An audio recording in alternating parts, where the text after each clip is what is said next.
আওয়ামী লীগের কার্যক্রম নিষিদ্ধ রেখেই সন্ত্রাস বিরোধী আইনের সংশোধনী পাশ হলো জুলাই গণ অভ্যুত্থান সুরক্ষা ও দায় নির্ধারণ বিল। শিক্ষা খাতে বরাদ্দ দেওয়া হবে জিডিপির 5%। সংসদে প্রধানমন্ত্রী 43টি অগ্রাধিকার ক্ষেত্র চিহ্নিত করে পরিকল্পনা বাস্তবায়ন করছে সরকার। 2 সপ্তাহের জন্য ইরান সঙ্গে ইসরায়েল যুক্তরাষ্ট্রের যুদ্ধ স্থগিত, খুলে দেওয়া হয়েছে হরমুজ প্রণালী। বিশ্ববাজারে 1 লাফে 15% কমল তেলের দাম।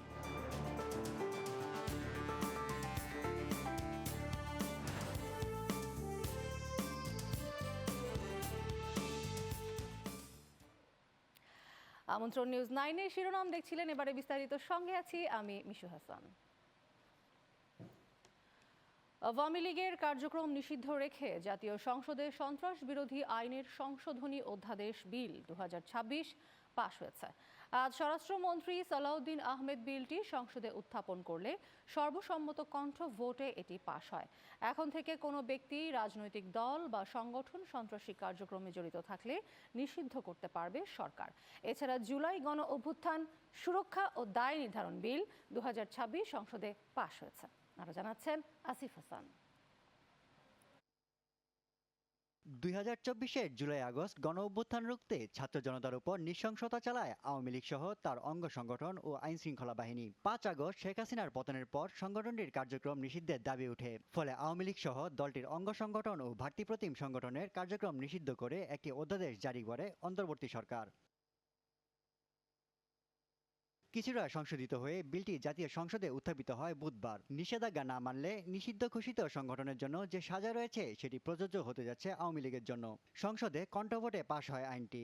ফলে কার্যক্রম চালাতে পারবে না আওয়ামী লীগ বা এর কোনো সংগঠন। এমনকি অনলাইন, অফলাইন বা সামাজিক যোগাযোগ মাধ্যমেও চালানো যাবে না কোনো কার্যক্রম বা প্রচার। কেউ আর্থিক বা অন্য কোনোভাবে সহায়তার চেষ্টা করলে সেক্ষেত্রে কঠোর শাস্তির বিধান রাখা হয়েছে। সবাই মিলে এটা আন্দোলন করেছিলেন। সেই আন্দোলনের প্রেক্ষিতে এটা মোটামুটি বাংলাদেশে একটা জনমত সৃষ্টি হয়েছিল। সেই প্রেক্ষিতে তাদের কার্যক্রম নিষিদ্ধ করা হয়েছে সন্ত্রাস বিরোধী আইনে, এবং অ্যাকর্ডিংলি সেটা নির্বাচন কমিশনে তাদের রেজিস্ট্রেশনটাও সাসপেন্ডেড হয়ে আছে। এবং এখানে এই আইনের অনুবলে পরবর্তীতে আর্টিকেল 47 অনুসারে সংবিধানের আইসিটি অ্যাক্টও পরিবর্তন এনে সংগঠনের বিচারের জন্য সেই আইনটাও সংশোধন করা হয়েছে। এদিকে জুলাই গণ অভ্যুত্থান সুরক্ষা ও দায় নির্ধারণ বিল 2026 জাতীয় সংসদে পাশ হয়েছে। স্বরাষ্ট্রমন্ত্রী সালাউদ্দিন আহমেদের উত্থাপনের পর বিলটি পাশ হয়। Asif Hasan, news desk, channel 9। শিক্ষা খাতে 43টি অগ্রাধিকার ক্ষেত্র চিহ্নিত করে পরিকল্পনা বাস্তবায়ন করছে সরকার। আজ সংসদে এমন তথ্য জানিয়েছেন প্রধানমন্ত্রী তারেক রহমান। তিনি বলেন, নির্বাচনী ইশতেহার অনুযায়ী পর্যায়ক্রমে শিক্ষা খাতে বরাদ্দ জিডিপির 5% উন্নীত করার লক্ষ্য নির্ধারণ করেছে সরকার। স্পিকার হাফিজ উদ্দিন আহমেদের সভাপতিত্বে জাতীয় সংসদের প্রধানমন্ত্রীর জন্য নির্ধারিত প্রশ্নোত্তর টেবিলে উত্থাপন করা হয় এসব তথ্য। বিস্তারিত সাখাওয়াত সুমনের প্রতিবেদনে। রাজ্যভুক্ত মাননীয় প্রধানমন্ত্রী কর্তৃক উত্তরদানের জন্য নির্ধারিত প্রশ্ন জিজ্ঞাসা উত্তর টেবিলে উপস্থাপিত হলো। জাতীয় সংসদের প্রশ্নোত্তর পর্বে টেবিলে উত্থাপিত বিএনপির সংসদ সদস্য সেলিম রেজার এক প্রশ্নের জবাবে প্রধানমন্ত্রী বলেন, শিক্ষাকে সর্বোচ্চ বিনিয়োগ হিসেবে বিবেচনা করে গুণগত, জীবনমুখী ও অন্তর্ভুক্তিমূলক শিক্ষা ব্যবস্থা গড়ে তুলতে কাজ করছে সরকার। সে লক্ষ্যে 43টি খাত চিহ্নিত করে বিভিন্ন মেয়াদে পরিকল্পনা বাস্তবায়ন চলছে। প্রাথমিক শিক্ষার মানোন্নয়নে চলতি অর্থবছরেই বিনামূল্যে 2 লাখ শিক্ষার্থীকে স্কুল ড্রেস বিতরণ ও পুষ্টি চাহিদা পূরণে পর্যায়ক্রমে সব উপজেলায় মিড ডে মিল চালুর পরিকল্পনা রয়েছে। প্রধানমন্ত্রী জানান, নতুন প্রজন্মকে বৈশ্বিক প্রতিযোগিতার উপযোগী করে তুলতে প্রাথমিক ও মাধ্যমিক সহ মাল্টিমিডিয়া ক্লাসরুম স্থাপন করা হবে। আইসিটি বিভাগের আওতায় বাংলাদেশ কম্পিউটার কাউন্সিলের মাধ্যমে আগামী 6 মাসের মধ্যে কৃত্রিম বুদ্ধিমত্তা, সাইবার নিরাপত্তা, mobile app development, Python programming ও ডিজিটাল মার্কেটিং বিষয়ে শিক্ষার্থীদের প্রশিক্ষণ দেওয়া হবে বলেও জানান প্রধানমন্ত্রী। এছাড়া মাধ্যমিক পর্যায়ে সাধারণ শিক্ষার পাশাপাশি কারিগরি শিক্ষা বাধ্যতামূলক করার পরিকল্পনার কথা উল্লেখ করে দেশের সব উপজেলায় টেকনিক্যাল স্কুল ও কলেজ এবং সব জেলায় পলিটেকনিক ইনস্টিটিউট স্থাপন করার পরিকল্পনা জানান সরকার প্রধান। মোহাম্মদ আখতারুজ্জামান, ময়মনসিংহ 10। সাখাওয়াত সুমন, চ্যানেল 9। হামের বিস্তার নিয়ন্ত্রণে সরকার 14 দিন এগিয়ে এনে আগামী 20 এপ্রিল থেকে সারা দেশে একযোগে টিকাদান কার্যক্রম শুরু করবে বলে জানিয়েছেন স্বাস্থ্যমন্ত্রী সর্দার মোহাম্মদ সাখাওয়াত হোসেন। আজ জাতীয় সংসদে হামের টিকার বিষয়ে স্বতন্ত্র সংসদ সদস্য রুমিন ফারহানার এক প্রশ্নের জবাবে এই তথ্য জানান তিনি। স্বাস্থ্যমন্ত্রী বলেন, হামের টিকার পর্যাপ্ত মজুদ রয়েছে এবং সরবরাহ পরিস্থিতি স্থিতিশীল। ইতোমধ্যে 2,19,00,000 ডোজ টিকা গ্যাভির কাছ থেকে সংগ্রহ করা হয়েছে বলেও জানান তিনি।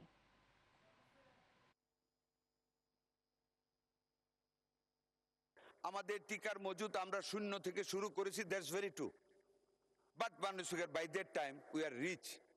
আমাদের হাতে আছে, আমাদের চেইন আছে, আমাদের টাকা আছে। আমরা টাকা অলরেডি আমরা আমাদের ক্যাবিনেট মিটিং থেকে পাস করে দিয়েছি 604 কোটি টাকা।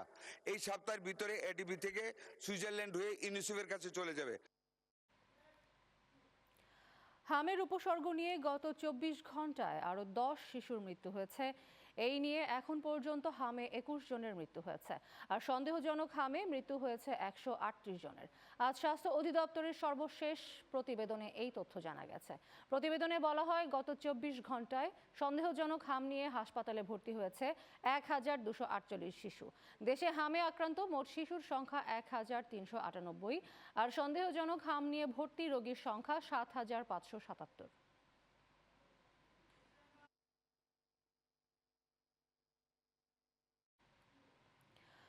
চলমান জ্বালানি সংকটের প্রভাবে দেশের অর্থনীতি এখন বহুমুখী চ্যালেঞ্জের মুখে।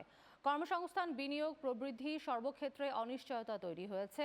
সরকারি হিসেবে জ্বালানি সরবরাহ স্বাভাবিক হলেও বিদ্যুৎ, শিল্প, পরিবহন সহ কৃষিতে চাপ বাড়ছে।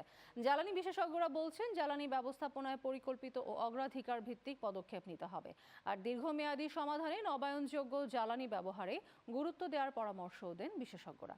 শাহিনুল ইসলাম সাগরের প্রতিবেদন। মধ্যপ্রাচ্যে ইরান ইসরায়েল যুক্তরাষ্ট্র যুদ্ধের ফলে পর্যাপ্ত জ্বালানির অভাবে শিল্প কারখানাগুলো সংকটে পড়ার আশঙ্কা দেখা দিয়েছে।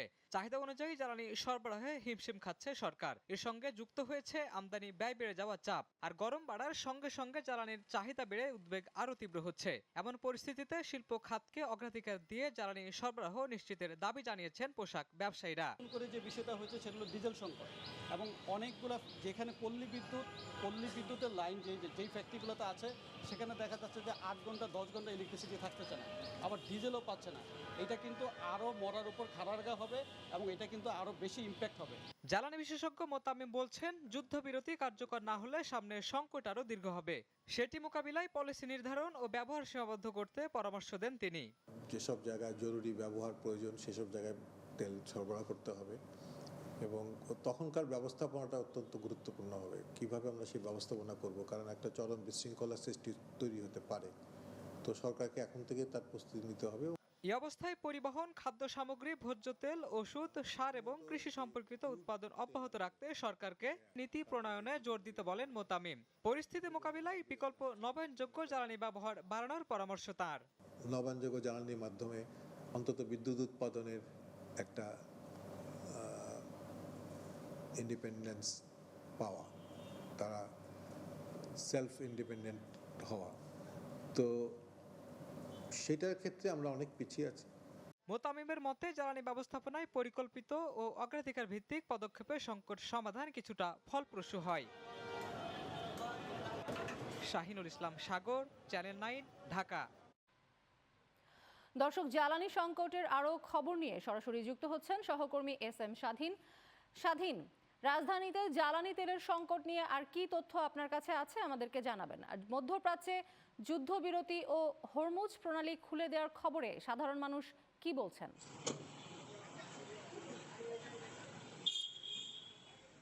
ধন্যবাদ মিশু আপনাকে। এই মুহূর্তে আমি রয়েছি আসাদ গেটের একটি পাম্পে। এর আগেও প্রায় বেশ কয়েকটি পাম্প থেকে আমি দেখানোর চেষ্টা করেছিলাম যে জ্বালানি তেলের যে সংকট রয়েছে, সংকটের ফলে রাজধানী সহ দেশের বিভিন্ন অঞ্চলে যে পাম্পগুলো রয়েছে সেই পাম্পগুলোতে দীর্ঘ লাইন সৃষ্টি হচ্ছে এবং জনদুর্ভোগ সৃষ্টি হচ্ছে। আমি যদি এই মুহূর্তে যে আসাদ গেট রয়েছে সেই আসাদ গেটের চিত্র দেখাই, এই পাম্পেও কিন্তু প্রতিনিয়ত যে দীর্ঘ সারি হচ্ছে সেটি কিন্তু আসলে কমছেই না। এবং এছাড়াও আমি গতকালকে পরিবার থেকে দেখানোর চেষ্টা করেছিলাম যে দীর্ঘ বৃষ্টি উপেক্ষা করেও কিন্তু যারা তেলের গ্রাহক রয়েছে তারা অবস্থান করছেন এবং বৃষ্টিতে ভিজেও তারা তেল সংগ্রহ করছেন। যদি আপনি একটু দেখানোর চেষ্টা করি যে মোটর সাইকেল যেগুলো রয়েছে তার কিন্তু দীর্ঘ সারি রয়েছে এবং তার ঠিক পাশেই যে মোটর সাইকেল যারা আরোহী রয়েছে, আমি যদি তাদের কিন্তু দেখাই যে মোটর সাইকেলের যে সারি, সেই সারি কিন্তু আসলে আসাদ গেট ছাড়িয়ে সেই সংসদ ভবন পর্যন্ত চলে গেছে এবং দীর্ঘক্ষণ অপেক্ষার পরে যারা তেল আরোহী রয়েছেন তারা কিন্তু আসাদ গেটের এই যে পাম্প পর্যন্ত এসেছেন। ভাই, আপনি কতক্ষণ যাবত অপেক্ষায় আছেন? 2.5 ঘন্টা। পরিমিত তেল পাচ্ছেন? এখন তো নিতে আসেনি ভাই, চলছে 500 টাকার বেশি টাকা। এর আগে যে অন্যান্য কোনো পাম্পে গেছিলেন? এর আগে হ্যাঁ গেছিলাম। সেই পাম্পগুলোর কি অবস্থা? কিছু পাম্প তেল দিচ্ছে, কিছু পাম্প দিচ্ছে না। কারণ বিশাল লাইন। কারণ কি বলে মনে করছেন? কারণ হলো মানুষের প্যানিক আর মজুদ করছে, শুধু ব্যবসায়ী বা অসাধু মানুষ।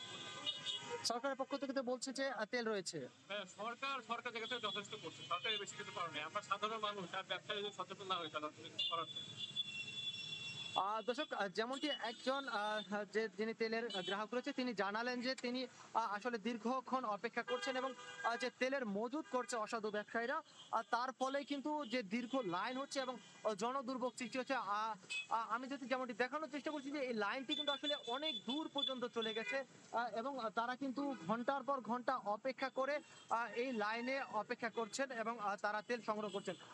এছাড়াও এই যে পাম্পটি রয়েছে, এই পাম্পের যে কর্তৃপক্ষ রয়েছে তাদের কাছ থেকে আমি যতটুকু জানতে পেরেছিলাম যে এই পাম্পে তাদের পেট্রোলের চাহিদা রয়েছে 3000 লিটার এবং তাদের অলরেডি 2900 লিটার অলরেডি বিক্রি হয়ে গেছে এবং ডিজেল 5000 লিটার, সেই 5000 লিটার থেকেও কিন্তু প্রায়, যদি আমি একটু দেখানোর চেষ্টা করি, তাদের সেই বোটে রয়েছে যে প্রায় 4000 লিটার অব্দি তেল তাদের যে বিক্রি হয়ে গেছে।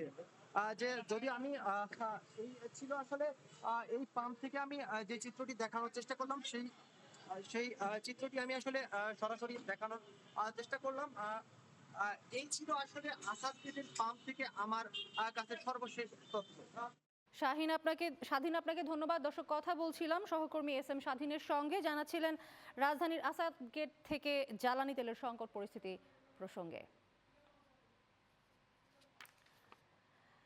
ইরানে নরক নামিয়ে আনার হুমকি ধামকি দিয়ে নির্ধারিত সময়সীমা শেষ হওয়ার আগেই স্রোতের বিপরীত দিকে মোড় নিলেন মার্কিন প্রেসিডেন্ট ডোনাল্ড ট্রাম্প।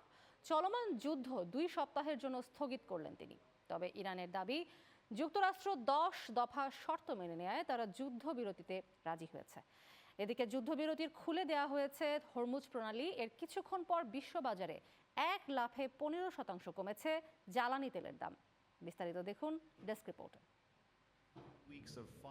অবশেষে সাময়িক বন্ধ হলো মধ্যপ্রাচ্যে চলা উত্তেজনা। 2 সপ্তাহের জন্য যুদ্ধবিরতিতে রাজি হয়েছে ইরান, যুক্তরাষ্ট্র ও ইসরায়েল। পাকিস্তানের প্রধানমন্ত্রী শাহবাজ শরীফের দেয়া মোট 11 ঘণ্টার বিশেষ প্রস্তাবের পরিপ্রেক্ষিতেই এই সিদ্ধান্ত নিয়েছেন মার্কিন প্রেসিডেন্ট।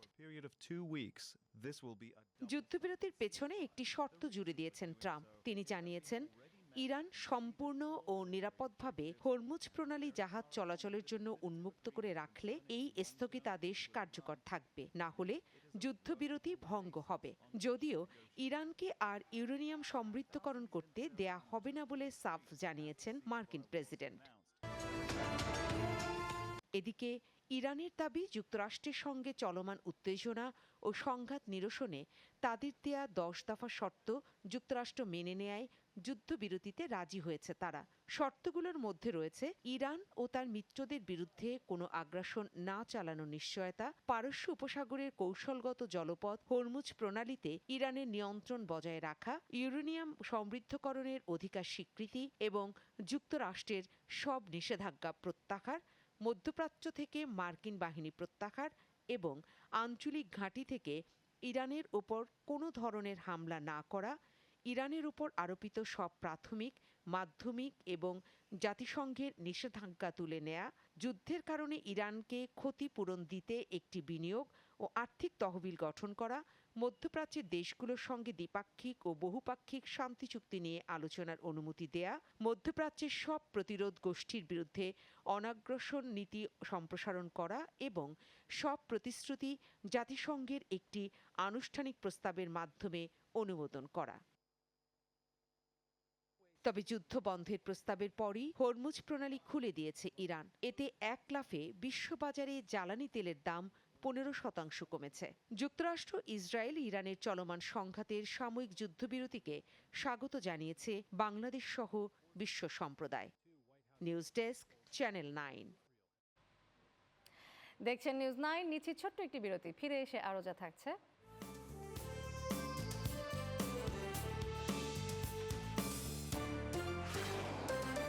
বগুড়া 6 ও শেরপুর 3 আসনের উপনির্বাচন কাল। সংরক্ষিত নারী আসনের ভোট গ্রহণ 12ই মে।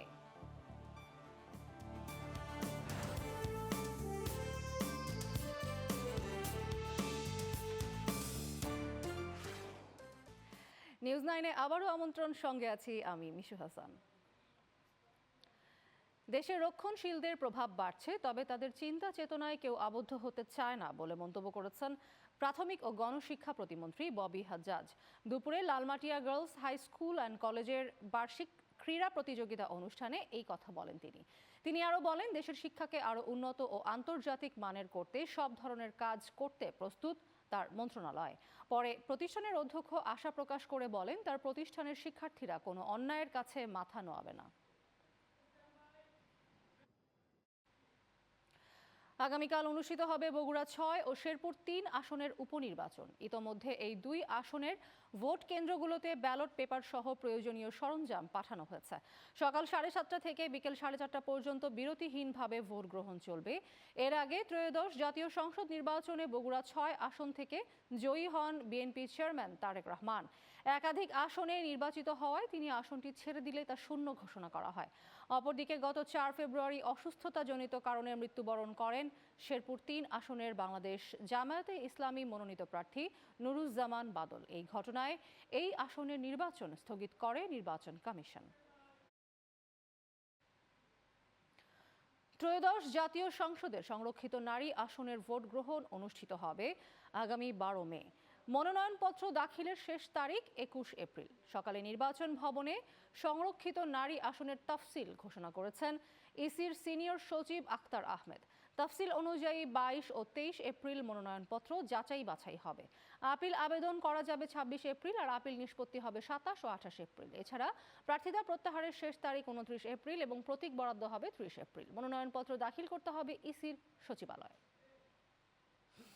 মনোনয়নপত্র বাছাইয়ের জন্য 22 এবং 23 তারিখ এটা আপনার সময় দিয়েছেন, আমাদের এখানেই এটা হবে।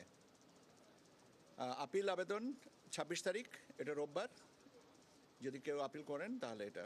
আপিল নিষ্পত্তি 27-28 এপ্রিল। আপনারা এটা কপিটা দিয়ে দেবো যাতে আপনাদের জন্য নিতে। প্রার্থিতা প্রত্যাহারের শেষ তারিখ হচ্ছে আপনার 29 এপ্রিল, প্রতীক বরাদ্দ হবে 30 এপ্রিল, আর ভোট গ্রহণ হবে 12ই মে। দর্শক, আবারও জ্বালানি সংকটের খবর। সিরাজগঞ্জ থেকে এই মুহূর্তে যুক্ত হচ্ছেন আমাদের সহকর্মী শিবলি রহমান। শিবলি, সিরাজগঞ্জে জ্বালানি সংকট কেমন দেখছেন, সেখানকার বিস্তারিত পরিস্থিতি আমাদেরকে জানাবেন।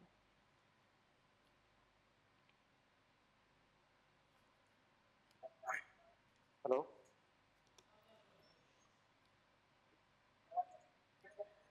শিবলি, আমাকে শুনতে পাচ্ছেন? জি, এই মুহূর্তে কিন্তু আমি দাঁড়িয়ে রয়েছি সিরাজগঞ্জের সিরাজগঞ্জ ফুলি পার্কের সামনে থেকে, এবং এখান থেকে কিন্তু আসলে সকাল 8টা থেকে কিন্তু রাত 8টা পর্যন্ত কিন্তু জ্বালানি তেল সরবরাহ করা হচ্ছে, এবং আমরা দেখতে পাচ্ছি যে সকাল থেকে কিন্তু দীর্ঘ গাড়ির লাইন কিন্তু অতিক্রম করে কিন্তু আসলে তেল কিন্তু দিচ্ছে, এবং সিরাজগঞ্জ জেলা প্রশাসন থেকে যে ফুয়েল কার্ডটি দেওয়া হয়েছিল, এখন কিন্তু সেই ফুয়েল কার্ডের মাধ্যমে কিন্তু আসলে তেল গ্রাহকরা পাচ্ছেন, এবং নির্বিঘ্নে কিন্তু তারা তেল নিতে পারছেন। এবং সকাল থেকে কিন্তু তারা যে আগে যেমন যে লাইন মেনটেন করতে হতো এবং যে বিশৃঙ্খলা সৃষ্টি হতো, এখন কিন্তু সেরকম কিন্তু বিশৃঙ্খলা হচ্ছে না, এবং তারা কিন্তু আসলে যথাযথ সময় কিন্তু তারা আসলে তেল পাচ্ছেন। এবং আমরা গ্রাহকদের সাথে কথা বলেছি এবং তারা কিন্তু যেমনটা জানিয়েছেন যে আগে যেমন ভোগান্তি পোহাতে হতো এখন কিন্তু সেই ভোগান্তি আসলে আর নেই।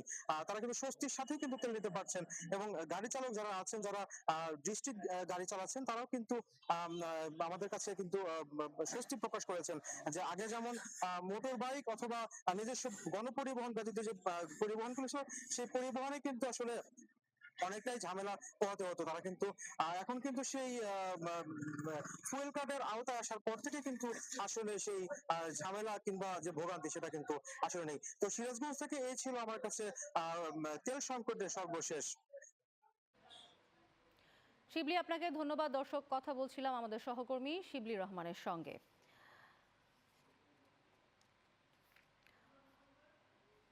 একটি ভাঙা সংযোগ সেতুর কারণে ৩ বছরেরও বেশি সময় ধরে দুর্ভোগ পোহাচ্ছেন বরগুনার বেতাগী উপজেলার গড়িয়াবুনিয়া গ্রামের কয়েক হাজার মানুষ। সেতুটি ভেঙে পড়ায় যানবাহন চলাচল তো দূরের কথা, জরুরি মুহূর্তে অ্যাম্বুলেন্সও পৌঁছাতে পারছে না। ঝুঁকি নিয়ে প্রতিদিন স্কুলে যাওয়া আসা করে দুটি প্রাথমিক বিদ্যালয়ের প্রায় ২ শতাধিক শিক্ষার্থী। প্রায় এক যুগ আগে এলজিইডির অর্থায়নে নির্মিত হয় আয়রন সেতুটি। নির্মাণের পর থেকে আর কোনো সংস্কার না হওয়ায় বর্তমানে সেতুটি সম্পূর্ণ চলাচল অনুপযোগী হয়ে পড়েছে। দ্রুত সেতুটি মেরামতের দাবি জানিয়েছেন এলাকাবাসী।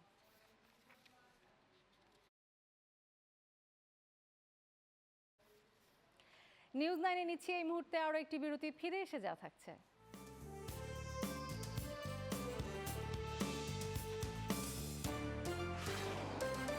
চ্যাম্পিয়ন্স লিগের কোয়ার্টার ফাইনালে বড় ধাক্কা খেল স্প্যানিশ জায়ান্ট রিয়াল মাদ্রিদ। ২-১ গোলের জয় বায়ার্ন মিউনিখের।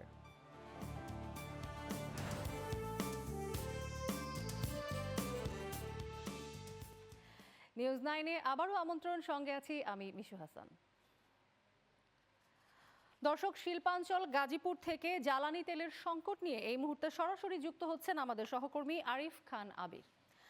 আবির, জ্বালানি সংকটে গাজীপুর শিল্প কারখানায় কি প্রভাব পড়েছে, এই নিয়ে সংশ্লিষ্টরা কি বলছেন আমাদেরকে জানাবেন। বিশ্ব, আপনি সহকর্মীদের মাধ্যমে জানছিলেন জ্বালানি তেলের যে সংকট রয়েছে এবং সেই সংকটের কারণে হচ্ছে কি প্রভাব পড়েছে। আমরা এখন রয়েছে গাজীপুরের যেহেতু শিল্প অধ্যুষিত তেমনি একটি শিল্প কলকারখানায়। এখানে হচ্ছে আমরা রয়েছে ক্রাফটসম্যান ফুড অয়েল লিমিটেডে। এখানে আপনার যে পোশাক কারখানার পাশাপাশি যে জুতা তৈরির যে কারখানাগুলোতে আপনার বিদ্যুৎ বিভ্রাটের কারণে কিন্তু জেনারেটর দিয়ে তাদের কিন্তু আসলে উৎপাদন চালাতে হয়। তো সেক্ষেত্রে কিন্তু হচ্ছে আপনার জেনারেটর যেহেতু ডিজেলে চলে, তো সেক্ষেত্রে ডিজেলের কতটা সরবরাহ রয়েছে এবং সেটাতে কতটা আপনার ব্যাক পেতে হয়েছে বা সংকটের কারণে একটু আপনার কথা বলতে চাই। এটা যে জেনারেল ম্যানেজার রয়েছেন আনোয়ার হোসেন বুলবুল, আপনাদের ডিজেল সংকটের কারণে কোনো উৎপাদন ব্যাহত হচ্ছে কিনা? অবশ্যই অনেক বেশি পরিমাণ আমরা প্রবলেম ফেস করছি। আমাদের এটা একটা এক্সপোর্ট ওরিয়েন্টেড শু ফ্যাক্টরি। আমরা বিশ্বের বিভিন্ন দেশে জুতা রপ্তানি করে থাকি এবং বিদ্যুৎ না থাকার কারণে আমাদের আসলে অ্যাকচুয়ালি জেনারেটর চালু করতে হয় এবং যার কারণে আমাদের পর্যাপ্ত পরিমাণ ডিজেল লাগে আর কি। বাট এটা আমরা পর্যাপ্ত পরিমাণ আমরা এই সরবরাহটা পাচ্ছি না। তাই আমার যথাযথ কর্তৃপক্ষের কাছে আমার আকুল আবেদন যে যদি আমাদের এই শিল্পটা রক্ষা করতে হয় তাহলে অবশ্যই পর্যাপ্ত পরিমাণ ডিজেল দিয়ে সাহায্য করতে হবে। জি, শুনছিলেন অর্থাৎ হচ্ছে আপনার এখানকার যে জেনারেল ম্যানেজার বলছিল তো শিল্পকে বাঁচিয়ে রাখতে গেলে ডিজেলের কিন্তু আসলে খুব বেশি প্রয়োজন। সেক্ষেত্রে জেলা প্রশাসক নুরুল করিম ভূঁইয়া তিনি কিন্তু বলছেন যে শিল্প কলকারখানাগুলোকে অগ্রাধিকার ভিত্তিতে ডিজেল সরবরাহ করা হচ্ছে এবং সেটি আরও বাড়ানো হবে। এই ছিল বিষয় আমার কাছে সর্বশেষ। আবির, আপনাকে ধন্যবাদ। দর্শক, কথা বলছিলাম সহকর্মী আরিফ খান আবিরের সঙ্গে, জানাচ্ছিলেন গাজীপুর শিল্পাঞ্চল থেকে জ্বালানি সংকটের পরিস্থিতি। দেশীয় ঐতিহ্যের টানে নতুন রূপে লঞ্চ হলো Clemon clearly Bangladeshi campaign. Akij হাউসে এক বিশেষ ইভেন্টের মাধ্যমে আকিজ ফুড অ্যান্ড বেভারেজ লিমিটেডের chief executive officer Syed Zahurul Islam ক্যাম্পেইনটির উদ্বোধন করেন। অনুষ্ঠানে বাংলাদেশের গৌরবময় ঐতিহ্যকে তুলে ধরার পাশাপাশি জানানো হয় এখন থেকে ক্লেমন বোতলের QR কোড স্ক্যান করেই ডিজিটাল প্ল্যাটফর্মে পুরো বাংলাদেশ এক্সপ্লোর করার সুযোগ পাওয়া যাবে। এই ইন্টারঅ্যাক্টিভ অভিজ্ঞতার মাধ্যমে দর্শকদের জন্য নিজ দেশ ঘুরে দেখার এক ডিজিটাল দরজা খুলে দিল ক্লেমন। নিউজ 9-এর এই পর্যায়ে থাকছে SARM চট্টগ্রামের খবর।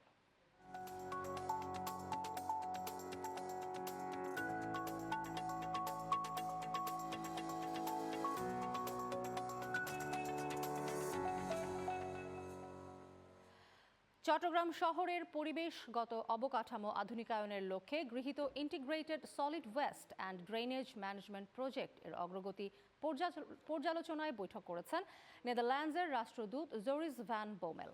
চট্টগ্রাম সিটি কর্পোরেশনের কার্যালয়ে রাষ্ট্রদূতের নেতৃত্বে একটি উচ্চ পর্যায়ের প্রতিনিধি দল চসিকের ঊর্ধ্বতন কর্মকর্তাদের সাথে এই বৈঠক করেন। সভায় চট্টগ্রাম মহানগরীর বর্জ্য ব্যবস্থাপনা এবং ড্রেনেজ পরিষ্কারকরণ প্রক্রিয়ায় আধুনিক প্রযুক্তির ব্যবহার ও টেকসই সমাধানের বিষয়ে বিস্তারিত আলোচনা হয়। এ সময় পাবলিক প্রাইভেট পার্টনারশিপ নিয়েও আলোচনা করা হয়। এবারে খেলার খবর। চ্যাম্পিয়ন্স লিগের কোয়ার্টার ফাইনালের প্রথম লেগে রিয়াল মাদ্রিদকে 2-1 গোলে হারিয়েছে বায়ার্ন মিউনিখ। ঘরের মাঠ সান্টিয়াগো বার্নাবিউতে শুরু থেকেই নিজেদের আসল চেহারায় ফিরতে পারেনি রিয়াল। উল্টো ম্যাচের 41 মিনিটে দিয়াজ বায়ার্নকে এগিয়ে নেন। ম্যাচের দ্বিতীয়ার্ধের 20 সেকেন্ডের মাথায় দ্বিতীয় গোলটি করেন বায়ার্নের হ্যারি কেইন। 75 মিনিটে এমবাপ্পের গোলটি শুধুই সান্ত্বনা দিয়েছে রিয়াল সমর্থকদের।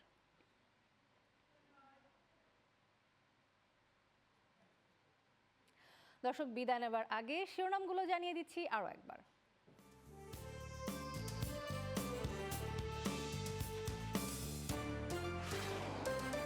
আওয়ামী লীগের কার্যক্রম নিষিদ্ধ রেখেই সন্ত্রাস বিরোধী আইনের সংশোধনী পাশ হলো জুলাই গণ অভ্যুত্থান সুরক্ষা ও দায় নির্ধারণ বিল। শিক্ষা খাতে বরাদ্দ দেওয়া হবে জিডিপির 5%। সংসদে প্রধানমন্ত্রী 43টি অগ্রাধিকার ক্ষেত্র চিহ্নিত করে পরিকল্পনা বাস্তবায়ন করছে সরকার। 2 সপ্তাহের জন্য ইরানের সঙ্গে ইসরায়েল যুক্তরাষ্ট্রের যুদ্ধ স্থগিত। খুলে দেওয়া হয়েছে হরমুজ প্রণালী। বিশ্ববাজারে 1 লাফে 15% কমল তেলের দাম। বগুড়া 6 ও শেরপুর 3 আসনের উপনির্বাচন কাল। সংরক্ষিত নারী আসনের ভোট গ্রহণ 12ই মে।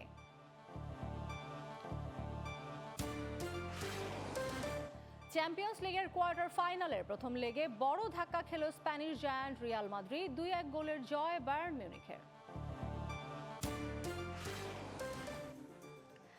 দর্শক, এই ছিল এখনকার নিউজ 9। পরবর্তী আয়োজন দেখার আমন্ত্রণ জানিয়ে বিদায় নিচ্ছি আমি মিশু হাসান। এতক্ষণ সঙ্গে থাকার জন্য ধন্যবাদ সবাইকে।